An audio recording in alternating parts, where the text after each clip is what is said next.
Well guys, I changed my mind. I'm gonna do one last game before I end it tonight. Today we're gonna talk about an interesting game that sadly only had 3 game franchise. That title is called The Magical Quest starring Mickey Mouse. Also on the Game Boy Advance you play Minnie Mouse as well. Even though she did not appear in this game. The story is plain and simple. While you're out looking for Poodle, and Goofy was about to find Poodle, but went the opposite direction. So our hero, Mickey Mouse, goes on his own to find Poodle.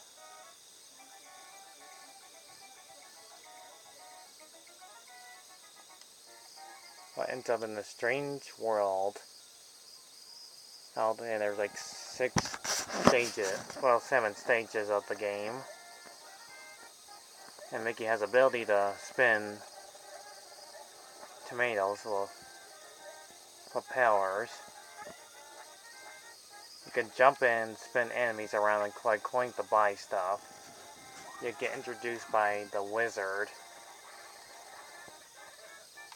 Here that explains everything as it seen his dog Poodle, but he's been captured by the dreadful ruler, Emperor Pete, or his full name, Baron Von Pete. So it's up to Mickey Mouse to save his dog Poodle from a dreadful Pete.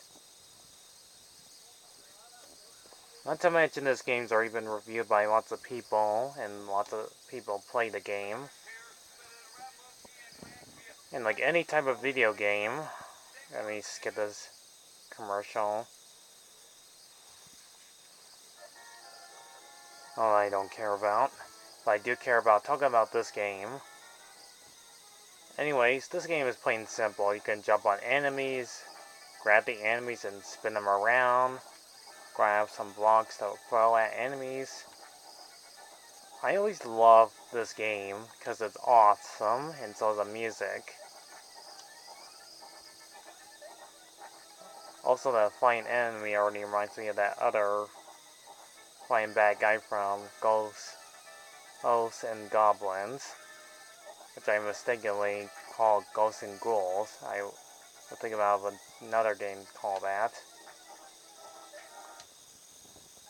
You can also grab some blocks with Mickey Mouse's face on it.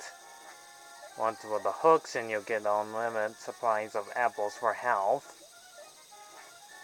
Mickey can swim in the water, but not too long, or he'll drown. The best thing about this game are the bosses, including the true first boss, a Pete Snake, one of my favorite bosses. And like any bosses, you have to throw blocks at him and jump on him, and the ghost Pete will pop out. And the wizard is kind enough to give you some power-ups. Throughout the game, you'll wear different costumes. You get a wizard costume with shooting magic beams at enemies. You also swim inside a giant tree with honey sap. Also, you can buy some certain items from a shop on the amount of coins you get, and high scores that serve no purpose. They'll probably give you extra lives if you get enough high scores and find other hidden lives in this game. Also, you can use the magic web to make Mickey powerful enough to shoot at enemies as well. Colonel, aka going to heck.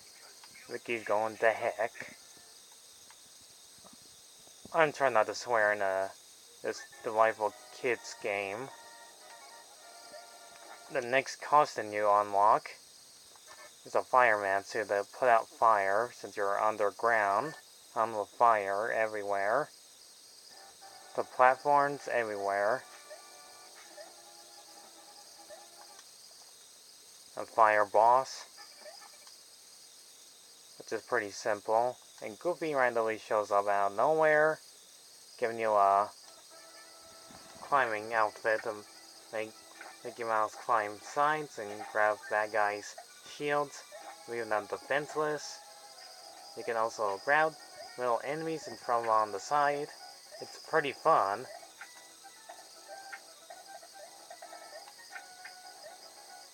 And face the boss, do the same thing. And next you enter in a snowy stage, where it gets a bit challenging on the way. And where you also find another boss, use your water ability since you're in a icy cold level.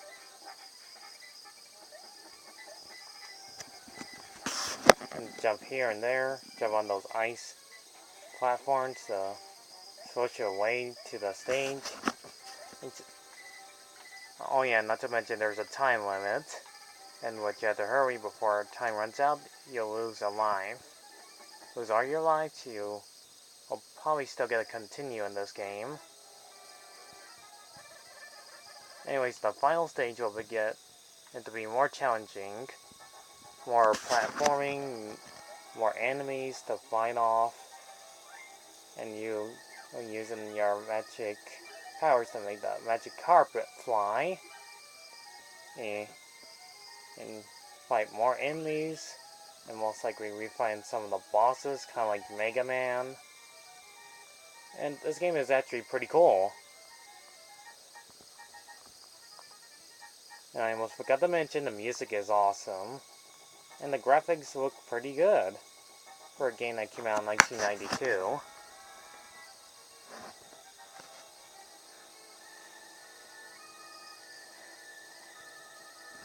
And I have to say, this game is actually pretty amazingly great. Because this is all you do in this game is just jump platform to platforms, with your different magical abilities. This is actually a pretty awesome game. And you finally get to fight Baron Von Pete as the final boss. So you have to use up all your magic powers to fight against Pete. He's pretty challengingly easy. All he does is just move side to side and use a bit of his magical powers, and you have to keep scoring him with water or a bit of your magic. In no time, you'll actually beat, well, Pete.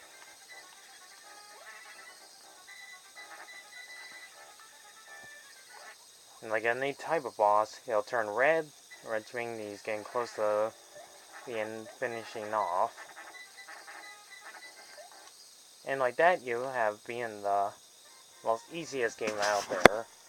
Unless you play the game on hard mode, which I did play this game before, it was actually worth my time. But I think the other Mickey Mouse sequels were actually better, which I'll get to some other time. And here's the ending, and it becomes like an endless loop. And it was all a dream. But once he goes outside, you see the same opening intro that you've seen in the game. But still, this game is actually pretty good. And the gameplay of it is fun. Characters are referenced to their cartoon. Downbug is just shaking his hide back there, which I did not show so much. This actually is a great game. It's worth your time, and money. This is a pretty good Capcom game. So thanks for watching. Leave a like and subscribe if you like to enjoy these wonderful gameplays I like to talk about by Capcom. So all I can say is it's pretty much worth talking about this game. See you around. And I give this game a 8 out of 10, being a good game. See you then, folks.